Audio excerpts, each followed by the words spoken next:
Kardeşim. Abi.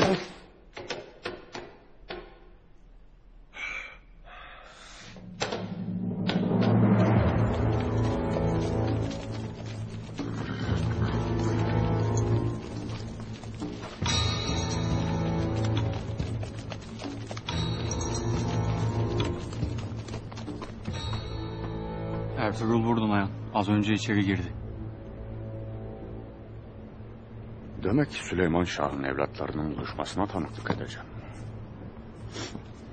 Öldürmek için daha güzel bir gün olamaz.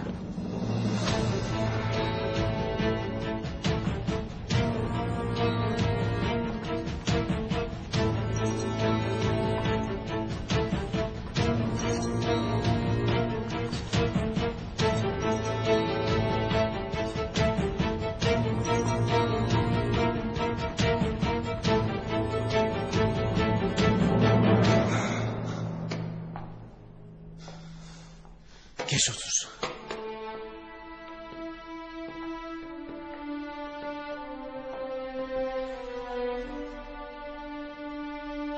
Seni en son gördüğümde Hazar Denizi'nin kıyısındaydın. Atını şaha kaldırmıştın. Elinde Deli Demir'in yaptığı bu kılıç vardı.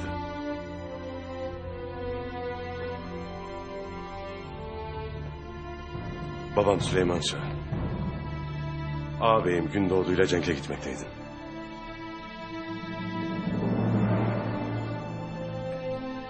Sen de yaşına başına bakmadan ben de Moğollarla uğraşacağım diyordun. Ortalığı birbirine katıyordun. Anam da seni zapt etmek için Deli Demir'e tuttururdu kollarını.